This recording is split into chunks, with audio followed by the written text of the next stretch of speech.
আরজিকর আবহে বাতিল রবিবারের কলকাতা ডার্বি। ইস্টবেঙ্গল মোহনবাগান ম্যাচ হচ্ছে না। ম্যাচ না হওয়ায় দু দলের মধ্যে পয়েন্ট ভাগাভাগি হচ্ছে। ইস্টবেঙ্গল এবং মোহনবাগান দু দলই পাচ্ছে 1 পয়েন্ট করে। প্রতিযোগিতার গ্রুপগুলির পয়েন্ট তালিকায় যা অবস্থা, তাতে দু দলই চলে যাচ্ছে কোয়ার্টার ফাইনালে। আরজিকর হাসপাতালের ঘটনার পরিপ্রেক্ষিতে ডার্বি বাতিল হতে পারে বলে জল্পনা চলছিল গত দুদিন ধরে। শনিবার ডুরান্ড কাপের আয়োজকদের সঙ্গে বিধাননগর কমিশনারেটের পুলিশের বৈঠকে ডার্বি বাতিল করার সিদ্ধান্ত নেওয়া হয়। সূত্রের খবর, শহরের উত্তপ্ত পরিস্থিতির কথা মাথায় রেখে পুলিশের তরফে যুক্তি দেওয়া হয়, শহরের বিভিন্ন জায়গায় এত পরিমাণে পুলিশ কর্মী দেওয়া হয়েছে যে ডার্বির জন্য পর্যাপ্ত পরিমাণে পুলিশ মোতায়েন সম্ভব নয়।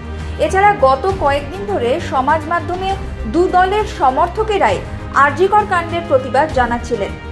ফুটবল সমর্থকদের একাংশ আরজিকরের ঘটনার পরিপ্রেক্ষিতে উই ওয়ান্ট জাস্টিস টিফোর পরিকল্পনা করেছিলেন।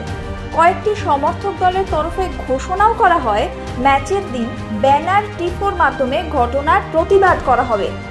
এই ধরনের টিফো পরিস্থিতি জটিল করতে পারে বলেও আশঙ্কা পুলিশ প্রশাসনের। সব মিলিয়ে রবিবার ডুরান্ডের ডার্বি নিয়ে আপত্তি জানানো হয় পুলিশ প্রশাসনের তরফে। রবিবারের বড় ম্যাচের টিকিট বিক্রি শুরু হয়ে গিয়েছিল।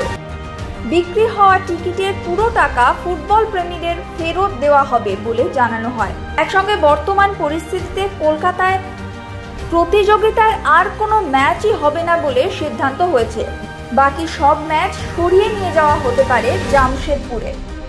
অন্যদিকে তৃণমূল নেতা এবং মোহনবাগানের সহ সভাপতি কুণাল ঘোষ ডার্বি বাতিল হওয়ার একেবারেই পক্ষে নন। তিনি জানান, এই ডার্বি বাতিল হওয়ার সিদ্ধান্ত এই উত্তপ্ত পরিস্থিতিতে আবারও তৃণমূলের বিপক্ষে যেতে পারে। মাঠে যদি উই ওয়ান্ট জাস্টিস স্লোগান ওঠে তো উঠবে, তাতে তৃণমূলের কোনো আপত্তি নেই। তিনি এখনো আর্জি জানাচ্ছেন, যেভাবেই হোক পুলিশ এনে ডার্বি হওয়া উচিত। এমনটাই জানালেন কুণাল ঘোষ।